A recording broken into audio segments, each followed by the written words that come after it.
Hello there friends, Dr. Zhu here, and today I like to dedicate this video to our very high teacher, and that is Buddha. 2500 years ago he already wrote down and established the basic of the life, how should be living our life in the modern lives. And I wanted to take a little bit of a segment out of his original teachings to share it with you, because it's so practical and it's so much wisdom and so much learning in it, what we can take away from it.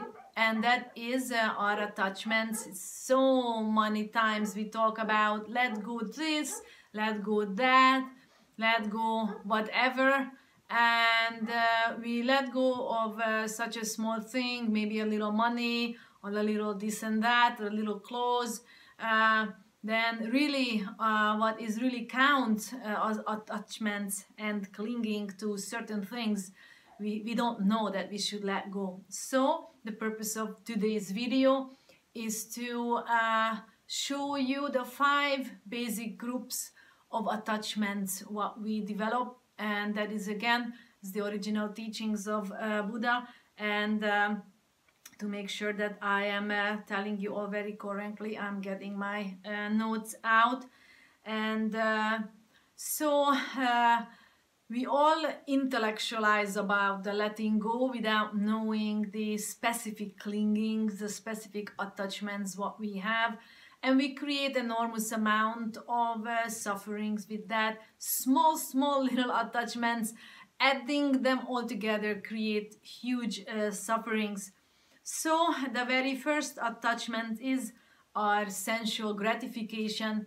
If there is something feel like pleasureful, you know, this could be the smoking of a cigarette, that is a pleasure, or alcohol, drinking alcohol gives you a sensation of calmness and relaxation, that is a sensual pleasure. You like it, then you will keep doing it. So as could be sex, could be spending money, could be eating certain foods. If it gives you the pleasure feeling and you attach yourself to this feeling and you keep doing it, right, that you become addictive, right? So that is one of the attachments. So if you are getting your good feeling from the clothes you wear, or the type of hair you wear, or you must have your nails done in a certain color, or you have to wear a certain jewelry, or have to live in a certain environment, and you get attached to a good sensation from that, that means you starting to create your suffering. So that is the first sensual pleasure. So think about in your life, what do you do because you like it, like the feeling? You get up in the morning, you go out for a run. Is this a pleasureful feeling? You get up in the morning and you do some yoga. Is this a pleasureful feeling for you? Evening, if you sit down and you have a meditation instead of watching whatever movie on the internet, on the television, or on TV, the news, whatever that is that giving you a good feeling? And since we are talking about the feelings, do you know that feelings could be also pain, what you can get attached to?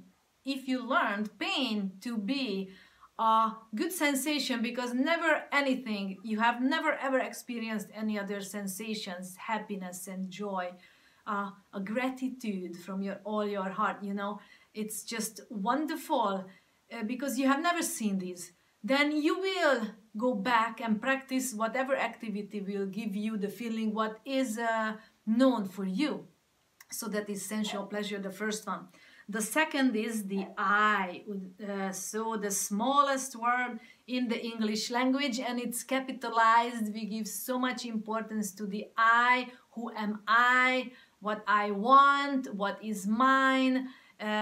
What is for me? What is in for me? You know, these are all driving our miseries. And since we are here with the I and the mine and the for me and to me, what has happened to me, what has happened to my this or that, you know. So the I, tremendous how you can see the world from your point of view. That will be another one of the attachments.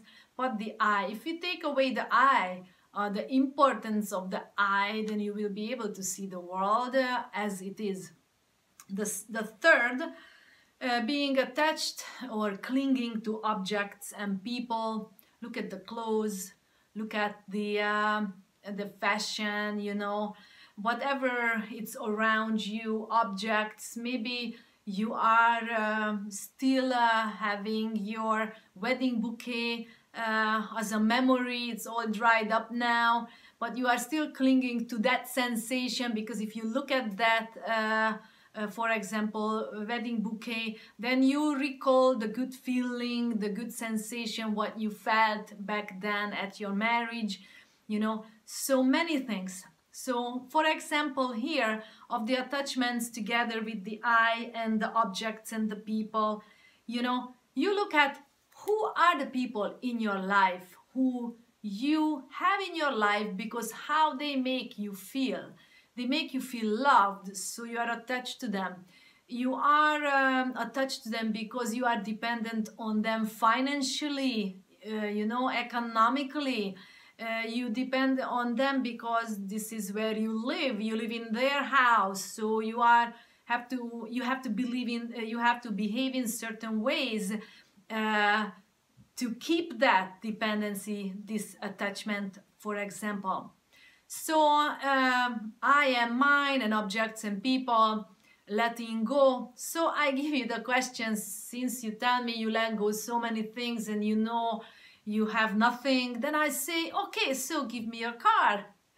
Okay, so what do you say? I say, okay, you let go so many things, so give me your car. Or you know what, give me your bank account. Or give me your house and see what's your reaction will be. Maybe Dr. Zhu went out of her mind that she's asking such a thing. So today's video was fueled by and motivated by something I read, a post in one of our groups. And this was, you know, that we intellectualizing and we talk so highly about letting goes and being nothing and not having anything, that we forget the many layers of attachments and how they come to infuse our everyday lives. So when you look at, and that's why I'm saying I want to come today with this video, and I wasn't able to make this live.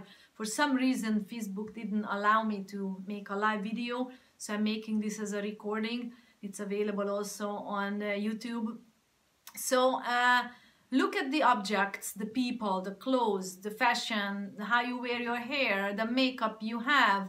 You know, if you define yourself by the brand of your lipstick, what you wear, or the color of the nail polish, what you are wearing, or the type and the brand and the massage salon you go, or the cosmetics or whatever that is, if you are attached to that, you attach to the breakfasts you have the last 20 years, and you are unable to get out of the fact that you wake up in the morning and the first thing is coffee or cigarette or whatever, that you are unable to get those attachments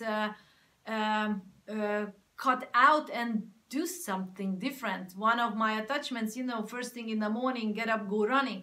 Now this all changed. First thing in the morning, I start meditating, start exercising, but then I have my little idiosyncrasies. I want to look at Facebook, see who wrote me, who I can help. So let me quickly answer this and that. So I also have my little attachments like that, and I'm also on the way and on the road, on a journey to letting all these go. But first of all is learning about which are those what I have to let go. And the fourth one of our attachments is our views and beliefs. So whatever you learned, you believe that's the truth. That's the truth, and it should be like that. I learned it this way, so that's the only way which works, okay?